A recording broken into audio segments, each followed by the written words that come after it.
The design and operation of a precise microamp programmable current source are explained in the 228th video in the circuit design and analysis playlist. As schematic is shown here, the circuit is nicely constructed using 3 op-amps, and at the output of the circuit we are delivering a current I out to a load RL, in which circuit is nicely governed by a simple equation that I'm going to show is equal I out equal to Vcontrol divided by R1, in which Vcontrol is the analog control voltage at the output of the DAC at the input of the circuit connected to the positive input terminal of the first op-amp. And then the R1 is the main resistor in the circuit that has to be an accurate resistor, like for example 1% tolerance or even better. At the end of the video, I'll discuss briefly the choices of components and also the choice for the op-amp. With that said, let's just dive into quick analysis and derivation of formula.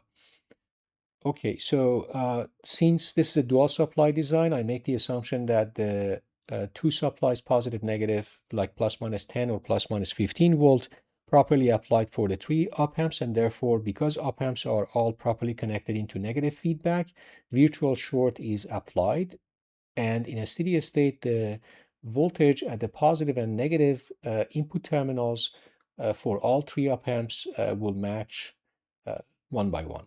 So for example, at the output of the circuit, we have Vout, which is connected to positive input terminal of op-amp 3. And therefore, at the input negative terminal, by the nature of virtual short, we also have Vout. But then op-amp 3, as shown, which is close to the output of the circuit, is in the form of a buffer. The negative terminal is connected to the output via a resistor, but that resistor is nominal. There is no voltage drop across because no current is passing through it. Therefore, Vout appears at the output of op-amp 3 as well. All right. Now, Vcontrol via at the output of the DAC, which has the digital code word for control code at the input, but then Vcontrol, the analog voltage control at the output of the DAC, is connected to positive input terminal of op-amp 1, and also by the nature of the virtual short is at the negative input terminal of op-amp 1 as well, which is connected to the output of op-amp 2. So therefore, output of op-amp 2 is Vcontrol. So I'm going to name it Vx for the time being, but then Vx is equal to Vcontrol. Now, at the output of op-amp 1, we can see it's connected to the main resistor R1, which is then going to the positive input terminal of op-amp 3 and then connected to the output load. So the current I out that is going through RL, the only way for that current, as shown in the schematic, is via this route, which means through R1, because the input terminal of op-amp cannot, ideal op-amp has 0 current. Now, the voltage drop across R1, therefore, is equal to R1 times I out. So the voltage drop is R1 times I out. As a consequence, then the voltage at the output of op-amp 1, as I'm highlighting here, is going to be equal to Vout plus R1 I out by KVL. So we have Vout, and then we have a R1 I out drop. So the sum of these two will give us the voltage here. Okay, so now the next step is applying superposition to find Vx.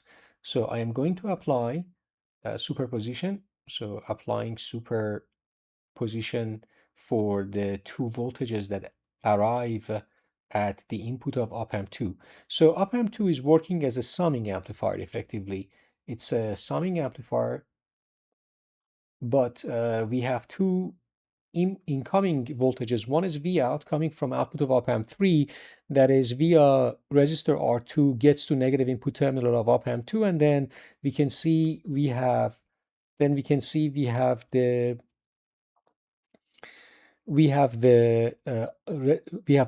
resistor here, RF, which is the R2 as well, as feedback resistor around op-amp 2. So I'm going to write the contribution of Vout. I am making the assumption that for the time being, I'm neglecting Vout plus R1 IO that gets to positive input terminal via a simple divide by 2.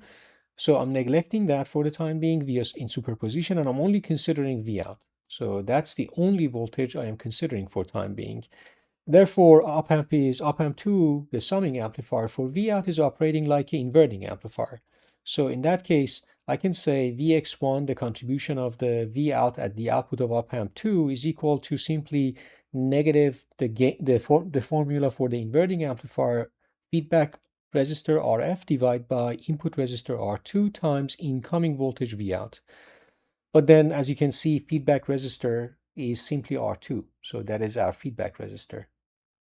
And as a result, and therefore, as a result, we can just simply say the gain is -1. So Vx1 is equal to negative Vout. That's equation number 1.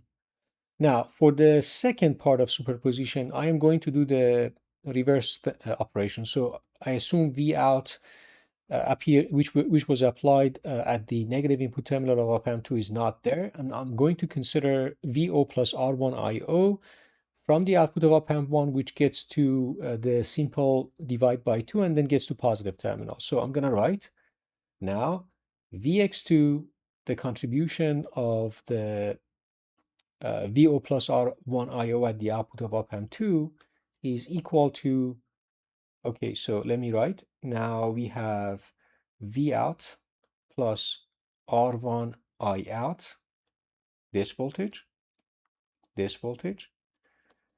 So it gets to a divide by 2 that is realized by a series of R2 and R2, and then from the mid of R2 and R2, a connection goes to positive input terminal of op-amp 2. So that means a gain of attenuation of 2 or gain of 1/2. And then we get to now, because this voltage is applied at the positive input terminal of op-amp 2, it's acting like a non-inverting amplifier. The gain is 1 plus feedback resistor RF divided by input resistor R2. So R2. Now, obviously, because RF is equal to R2, the gain for this amplifier, for this non-inverting amplifier is 2. So the gain is 2. The gain is 2. Let me just highlight. Okay, there you go. The gain is 2, but then there is a divide by 2. So that cancel out each other. Therefore, Vx2 is simply equal to VO plus R1 IO. So that is our equation number 2. Okay, so I just need to add these equations 1 and 2 to just wrap up the superposition. So it means Vx, the total output of op-amp 2 is equal to the sum of the two voltages, Vx1 plus Vx2. And therefore, I'm going to just use equations 1 and 2 that I found. So these equations, one of them is negative Vout, and the other one is simply Vout plus R1 IO. And as you can see, Vout and negative Vout cancel out each other, and therefore what we get is simply Vx, the total voltage at the output of op-amp 2, which is also Vcontrol, as I explained earlier, is equal to simply R1 I out. So is equal to Vcontrol. There you go. That is almost, we are almost at the end of the proof, because that obviously means I out is equal to Vcontrol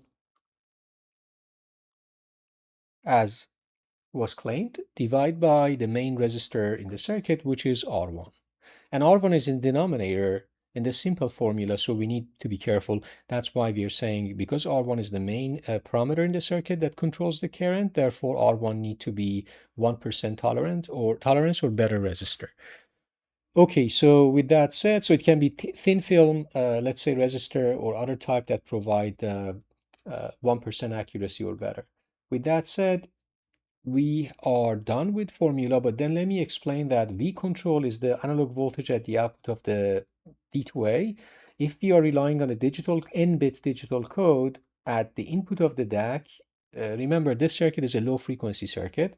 So low frequency circuit, therefore op-amps just need to be good op amps, FET input, let's say very low noise, and I'm going to highlight here. So op amp need to be ultra low noise, low distortion, FET input, zero or near zero offset, and just near zero drift. So and these are cheap op amps because, as I said, these are not high frequency. For example, OPA 4488 is a low noise, zero drift, low offset quad package op amp, which is exactly what we like. So OPA 4488 from Texas Instrument, I believe, or Analog Devices, is a very good choice. It has 4 op amps, is a quad op amp package, and we only need to use 3 of the 4 op amps for this circuit. There are other choices as well.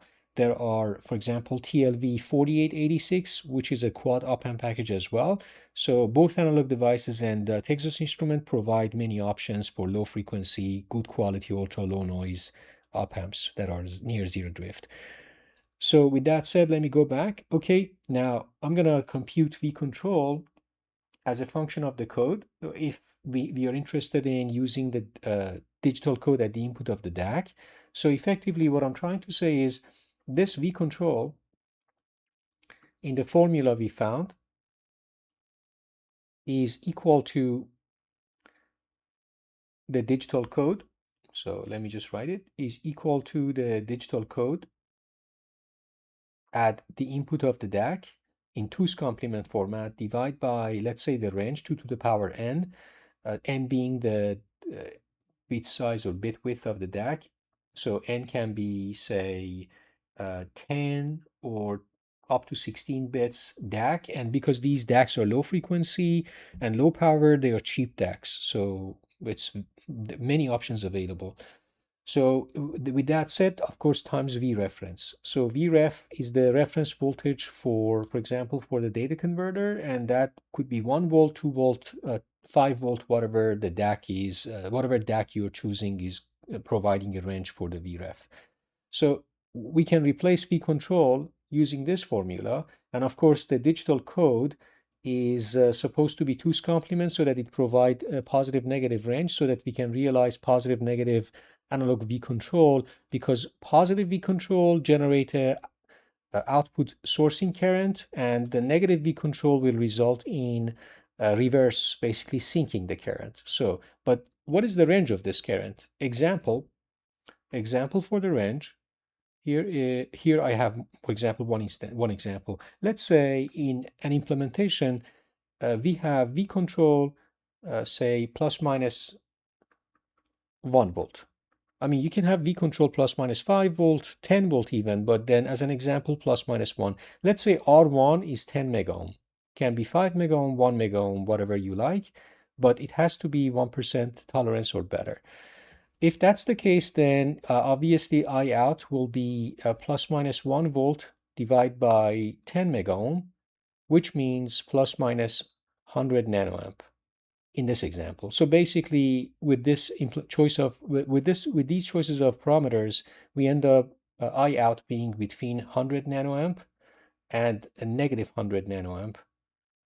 So that's the range. We can also realize plus minus 1 microamp by just simply boosting plus minus 1 volt range for Vcontrol to plus minus 10 volt range. So circuit provide ample opportunity to adjust based on what you like your range of microamp current to be. So with that said, what about resolution? Resolution depends on the code, the n, choice of n. For example, if n is 10 bits, then we get, of course, 2 to the power 10, which means 1024 steps in realizing the range. So this range you see here would be 1024 steps. So 200 nanoamp divided by 1024 steps give us each step on the in the range of roughly in the range of 200 picoamp. So again, if you increase the choice of n to 16-bit, you have more accurate steps, of course. I mean, so resolution. So resolution is controlled by the steps, and this will be our resolution, 200 picoamp roughly in this hypothetical example. Now, with that said, we can also have the accuracy controlled by, because in the formula R1 in denominator is mainly controlling the accuracy. Of course, Vcontrol need to be accurate as well. But then if R1 is 1% or better, we can realize an accuracy that is on the order of, say, 20 times or even more better than this. So accuracy depends on the proper choice of parameters and components. And then we can get to, say, 5 to 10 picoamp if components are properly selected and carefully selected, so that we get to this 10 picoamp, let's say, accuracy range. So that's why the circuit is a precise and then microamp level, a programmable current source. And I hope that the discussion that covered this example and the general formula is helpful. For the choice of resistor, of course, as I said, if you're choosing, if you're going after standard 1% resistor values, for 10 mega ohm, we have many options. I mean, there are many providers that provide that, but then this table provide range, and obviously 1 meg, 10 meg, 100K are good choices. But then if you want to go lower, then you can do, say, close to effectively 5 meg as well. So choices available. I hope this discussion of the operation of the circuit and the derivation of a simple formula governing this beautiful circuit, neat circuit, are interesting. And hopefully also the discussion of the components is helpful in terms of properly selecting components for implementation of the circuit. Thanks for watching.